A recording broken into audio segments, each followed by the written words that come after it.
So the next question comes to us from somebody who's wondering how long it will take for my patent application to get granted. And there's no perfect answer because there's many things that can affect the amount of time it will take to get your case to the patent office. The patent office strives for a normal, non-expedited case to get you some feedback, about a year and a half after filing of your non-provisional patent application, and then to get you to allowance in about 3 years. Unfortunately, just like any enterprise, the patent office is trying to hire some of the most in-demand people possible. So, especially in hot areas where you find it's hard to hire your employees, if that's the case for your business, you can presume that the patent office has similar hiring difficulty. So it is probably going to take longer. But you'll get some areas of the technology. I had a colleague that filed a patent on a telephone pole. And that examiner probably was just so excited to finally get something on their desk because I think those patents are few and far between. And he was able to get an office action issued in 2 weeks. So it varies widely. When you log into the patent office to get status on your case, if it's published, they will often give an estimate on when they think you'll get an office action. And those estimates are pretty inaccurate. There are tools available that try and give you a better idea. The Triangle tool, for example, provides an estimate on how long it's going to take to get your patent application, doing deep learning and machine learning algorithms to get a better idea. Because there are so many variables. And it may be that examiner typically allows things in 2 years, but as it turns out, your counsel likes to have many rounds of argument, so that would affect the time at which to get a patent application through. For each round of argument, you're allowed 3 months, and you can extend it to 6, and you could respond to those in weeks. It'd be hard to get a counsel to do that because people generally are pretty busy. But you can ask your counsel to try and do it as quickly as possible and provide them the information quickly as possible if getting a patent issued quickly is of importance to you. A lot of it has to do with how difficult the battle is. I've had some cases where the examiner right out of the gate says, hey, if you amend this dependent claim into your independent claim, I'll allow your case.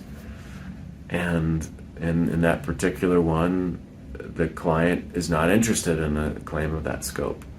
So we're 4 or 5 rounds into it, trying to get something else that the examiner likes, and I think he was a little jilted by us not taking his offer because he's been very difficult to get anything else, any sort of different claim scope allowed.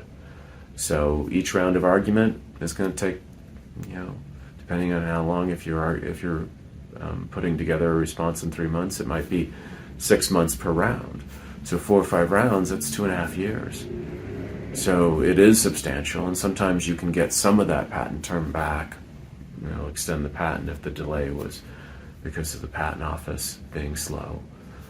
But, you still don't have your patent. You still don't have anything that is property, intellectual property. And you're in this limbo of fighting and not knowing whether or not you're going to get something. When I'm helping my clients prosecute their patents, often I'll ask them on how important it is to get a patent quickly. And sometimes we'll just cut a deal. Even if it's a pretty narrow patent, we'll get that. And then we'll file on a continuing patent application that may go for better scope. But at least they can say to their investors, we have issued patents that cover this product. And if that's of value, you might be a little bit more accommodating and collaborative with the examiner and trying to find some common ground. So it's kind of the art of the deal or the argument in those circumstances, and it depends on your priorities. But keep your patent counsel informed and hopefully you can get the result you want in the time that you want it. Between the patent office's estimate, there are tools like the Triangle IP tool that will give you a more thoughtful estimate. But ultimately, you have some ability to speed it up or slow it down depending on how litigious you are in that argument phase and how good your case is. Sometimes you file a case and it's just like, gosh, we weren't the first to think of this. Everybody had thought of it before. Well, you could argue that in perpetuity because there's just nothing there. And I've had clients that want to do that because they want to be able to keep a patent pending status where they're eternally hopeful, or the idea may be super valuable that it's worth fighting even if you're going to get a very narrow patent.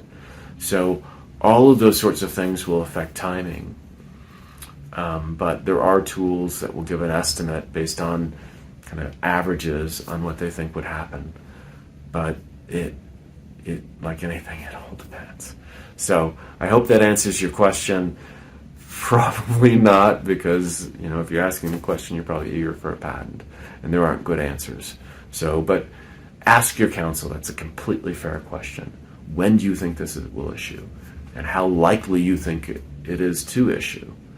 And our tool tries to answer those questions in an automated way, but a good patent prosecutor ought to be able to give you a decent answer. And certainly voicing your priorities should affect how they go about procuring your patent. So I hope that helps.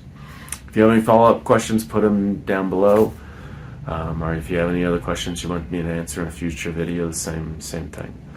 And with that, we'll talk to you next week.